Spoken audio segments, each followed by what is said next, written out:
Now, when asked about things that come to mind when you think of China, many people around the world recall the phrase found on many products made in China.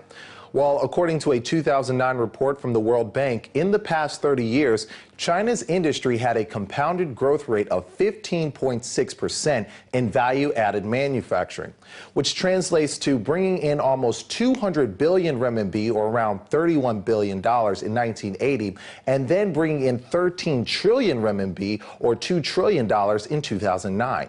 This rapid growth seems to be a characteristic of some Asian markets, but stands in stark contrast to developed markets like Europe and Japan, who lose their market share in the same time frame. Now, during this growth period, Chinese companies focused primarily on low value-added products. However, according to recent news reports from Reuters, the U.S.-China Economic and Security Commission put forward a new survey which claimed that China isn't satisfied with being the world's low-tech factory anymore, pointing out that China's policymakers are trying to lead China into high-tech product manufacture and high-end research. These claims have obviously caused a lot of discussion on the internet, bringing up the question, is China's low-cost manufacturing era coming to an end? And what does the online community think about China's future development? Well, in order to get the answers, let's go across to the newsroom where our researcher Esther Dung is keeping an eye on the discussion. Okay, Esther, thank you for joining us. So what has the initial reaction of net users been regarding this news? I mean, do they really believe low-cost manufacturing in China is coming to an end? Well, I have to say, from what I've found on the internet, it seems that most net users don't seem to think so, believing that China's current mode of manufacturing is just too hard to maintain.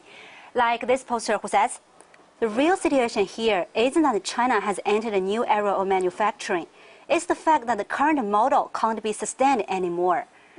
And also last year, Professor Hu Yong of Peking University expressed a similar opinion, saying, the golden period of made in China is coming to a close.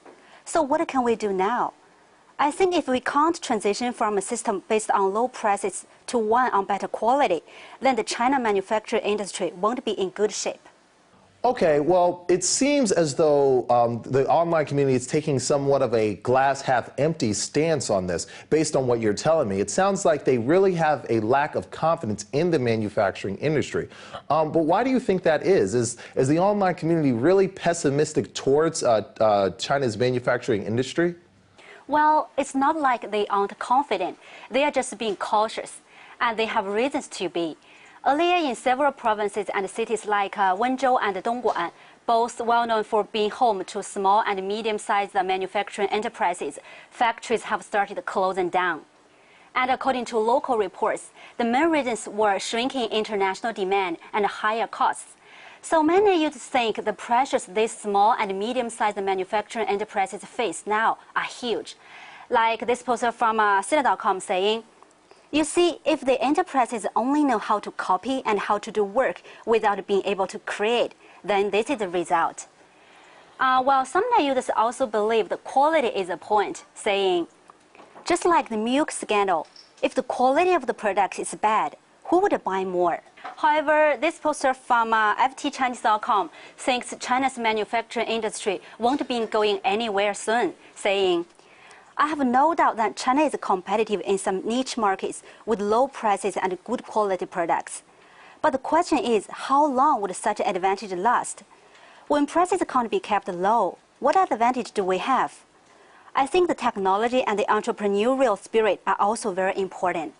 Okay, Esther, well, what suggestions do the net users give in regards to improving manufacturing in China? Well, on this question, I think the concept of business transformation is something that users are talking about a lot. In this poster's opinion, the price strategy can't last long, saying, I think in the current situation, Chinese manufacturing doesn't do a good job, especially on its exports. Many things we export aren't meaningful, which is a big problem the manufacturers face. Without meaning, we can't have our own brands. Consumers are always willing to buy the brands they trust instead of something that is cheaper, and that's the point. And this poster from 163.com also has similar thoughts, saying, we can't earn big profits because we don't have a famous brand. And the lack of creativity also forces her to pay more for patents and copyrights. Fortunately, the government has realized this and already makes many favorable policies on this issue. Well, I'm sure as time goes on, we'll be hearing about this issue more and more. Thanks, Esther. And that was China Take researcher Esther Deng with reaction to the changing face of China's industry. Coming up next, China's top searches, what's hot and trending on China's search engines.